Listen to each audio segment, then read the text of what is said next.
Salam sejahtera Malaysia. Denyut nadi suara rakyat bergema di channel ini. Tuan-tuan dan puan yang dihormati sekalian, saya ingin ucapkan selamat tahun baru sekali lagi. Hari keempat kita di tahun baru.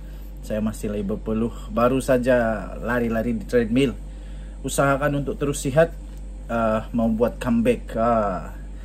Dulu kita seorang pelari maraton, trail runner, 100 km, 110 km, 106 km. Tapi akhirnya selepas PKP semua dah jadi macam belon. Adakah anda juga seperti saya, jadi tiba-tiba belon selepas PKP? Kalau anda jadi seperti saya, kata hashtag jadi. Komen di dalam komen hashtag jadi. Jadi sekarang kita nak cuba untuk buat comeback, nak maintain semula kepada yang asal. Saya ucapkan terima kasih kepada semua yang sudah tekan butang subscribe, yang sudah tekan butang join, terima kasih juga. Baik, yang belum, sila tekan butang subscribe. Hamzah Zainuddin tiba-tiba buat kejutan. Baru saja kawannya, baru saja rakannya di dalam Perikatan Nasional Syahid dan Kasim balun habis Anwar Ibrahim. Tiba-tiba Hamzah Zainuddin timbul. Saya pikir ini berikutan daripada PRN yang akan datang ini. Dia timbul, tiba-tiba saja dia muncul buat kejutan.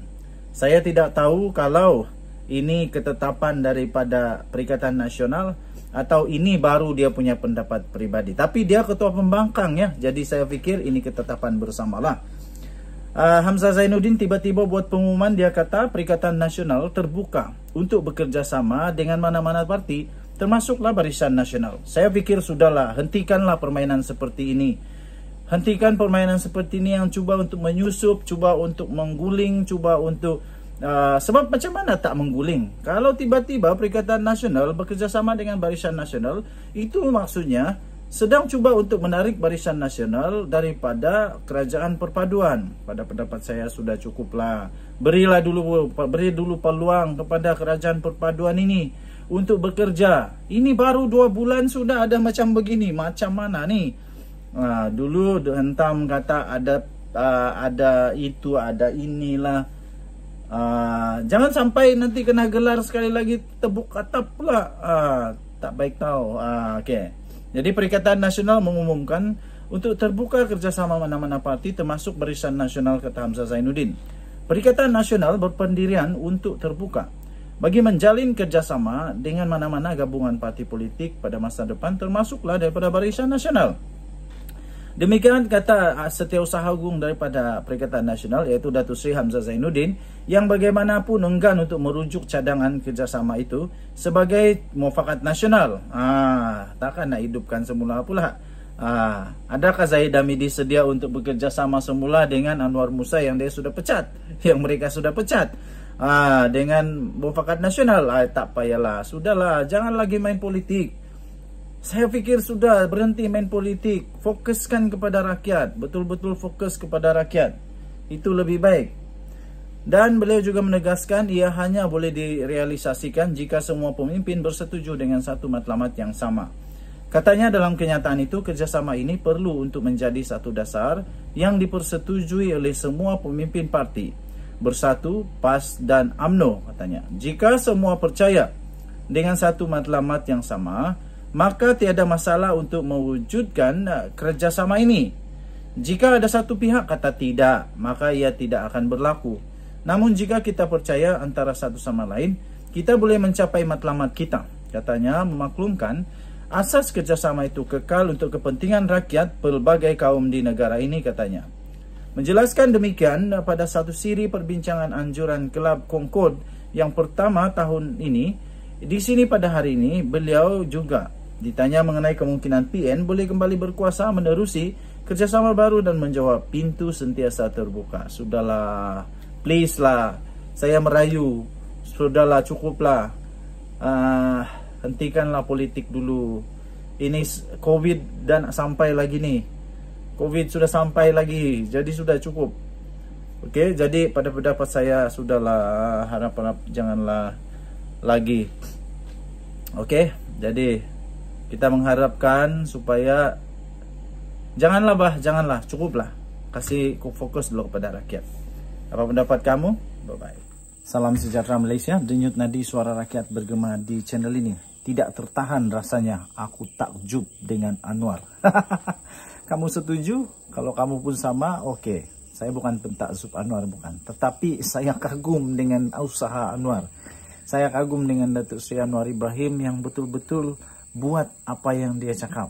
Ingat apa yang dia manifesto pada 2015, pada PRU 15 tidak sama dengan manifesto pada PRU 14, 13. Jadi kita hanya tengok kepada manifesto PRU 15. Jadi sebab itu saya kata, saya menilai Anwar Ibrahim melalui manifesto PRU 15. Antara PRU 15 punya manifesto yang sekarang ini membuatkan saya kagum. Saya kagum dengan Datuk Seri Anwar Ibrahim adalah pastinya untuk tuntutan MA 63 untuk Sabah dan Sarawak. Ini berita terbaru untuk MA 63 Sabah Sarawak yang menuntut keadilan daripada Kerajaan Persekutuan. Okey.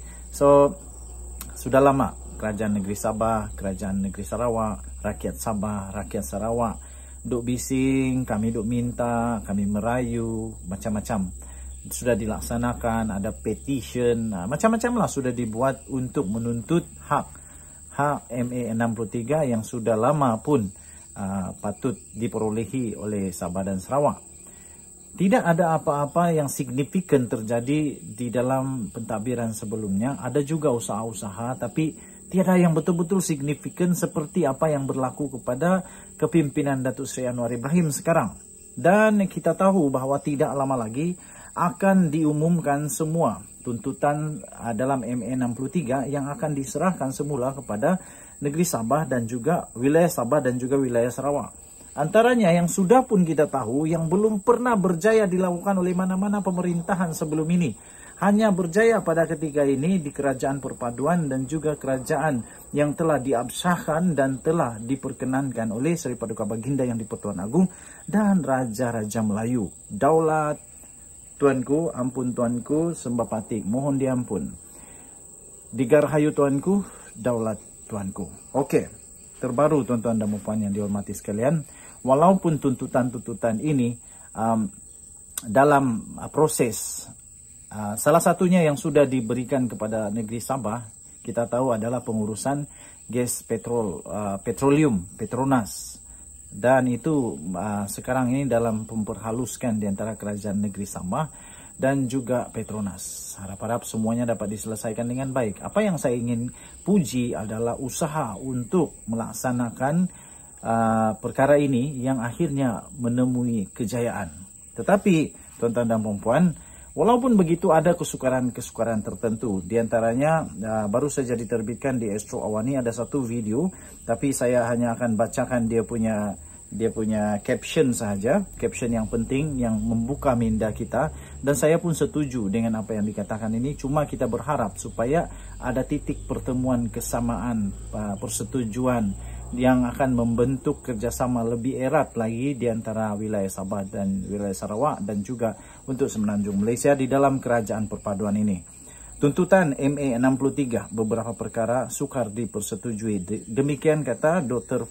Firdausi Sufian. Dr. Firdausi Sufian berkata ada beberapa perkara yang mungkin sukar untuk dipersetujui. Kita faham bahawa perkara-perkara itu mungkin sukar untuk dipersetujui, tapi sekurang-kurangnya rakyat Malaysia sudah nampak usaha sungguh-sungguh daripada Datuk Seri Anwar Ibrahim dan Kerajaan Perpaduan ini untuk cuba mengembalikan seberapa banyak mungkin MA 63 yang hak kepada wilayah Sabah dan di wilayah Sarawak. Ada lagi yang lebih baik daripada ini? Saya fikir tiada lagi yang boleh dicalonkan. Takkan kita nak calonkan Mahathir Mohamad pula ketika pentadbirannya apa yang jadi kepada negeri Sabah dan Sarawak. Tidak ada apa-apa yang terjadi.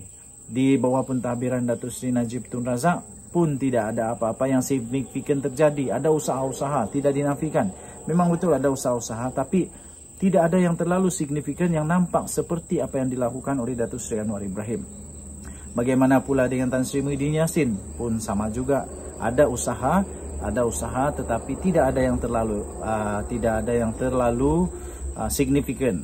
Dan Datuk Seri Ismail Sabri Yaakob pula, saya fikir kerana temponya terlalu pendek jadi sukar untuk kita membuat perbandingan kepada dia pula. Begitu juga dengan sekali lagi Tun Mahathir menjadi Perdana Menteri sekali lagi. 2 kali dia jadi Perdana Menteri. Tapi satu benda pun dia tak boleh buat. Satu benda pun tak jadi kepada negeri Sabah. Dr. Firdausi Sufyan berkata dalam satu kenyataan, pindaan terhadap perundangan di peringkat kerajaan persekutuan dan negeri perlu jika penurunan kuasa kelak dipersetujui. Terdapat beberapa perundangan yang mungkin mengambil masa yang agak lama untuk dipindah, termasuk melibatkan fungsi JKR iaitu Jabatan Kerjaya Raya. Beliau dalam pada itu tidak menolak tuntutan 35% kerusi parlimen di Sabah dan Sarawak antara yang sukar untuk dipersetujui. Memang agak sukar untuk dapat tuntutan 35% untuk kerusi parlimen Sabah dan Sarawak, tetapi kita akan melihat sekurang-kurangnya. Saya fikir, kalaupun bukan 35%, tetapi kerajaan persekutuan di bawah kepimpinan Datuk Seri Anwar Ibrahim akan memberikan yang terbaik, yang boleh negotiable, yang win-win situation di antara kerajaan persekutuan dan juga wilayah Sabah dan wilayah Sarawak. Saya percaya melalui kebijaksanaan, perundingan, dan kita juga bersyukur kerana buat pertama kalinya ada timbalan Perdana Menteri daripada Blok Borneo. Belum pernah terjadi lagi ada timbalan Perdana Menteri dari Blok Borneo. Daripada wakil daripada Blok Borneo dari Sarawak menjadi timbalan Perdana Menteri. Ini amat satu yang sangat-sangat signifikan. Belum pernah terjadi. Selama ini ada empat Menteri Kanan, ada timbalan Perdana Menteri, ada macam-macam lagi, tetapi belum pernah ada daripada Blok Borneo menjadi timbalan Perdana Menteri. Ini tandanya bahawa kita akan menikmati satu kekayaan yang adil kepada Semenanjung Malaysia dan juga Sabah dan Sarawak. Saya fikir pada pilihan raya yang akan datang, negeri Sabah dan negeri Sarawak, wilayah Sabah dan wilayah Sarawak akan membuka minda pada kali ini untuk membuat penilaian sama ada kerajaan perpaduan Datuk Seri Anwar Ibrahim ini adalah kerajaan yang betul-betul dapat mempertimbangkan, dapat berusaha, dapat mengembalikan hak kepada wilayah Sabah dan Sarawak sekurang-kurangnya sebanyak mungkin. Mungkin susah untuk semua, of course saya akui. Mungkin susah untuk semua, tapi kalau dapat semua lagi baguslah. Tapi sekurang-kurangnya akan ada banyak yang akan dapat dipertimbangkan dan juga dapat dipersetujui, dapat dikerjasamakan di antara kerajaan perpaduan dan juga wilayah Sabah dan wilayah Sarawak. So, kita harap semoga perkembangan MA 63 ini akan menjadi berita yang gembira untuk seluruh negara Malaysia. Kita jumpa lagi. Bye-bye.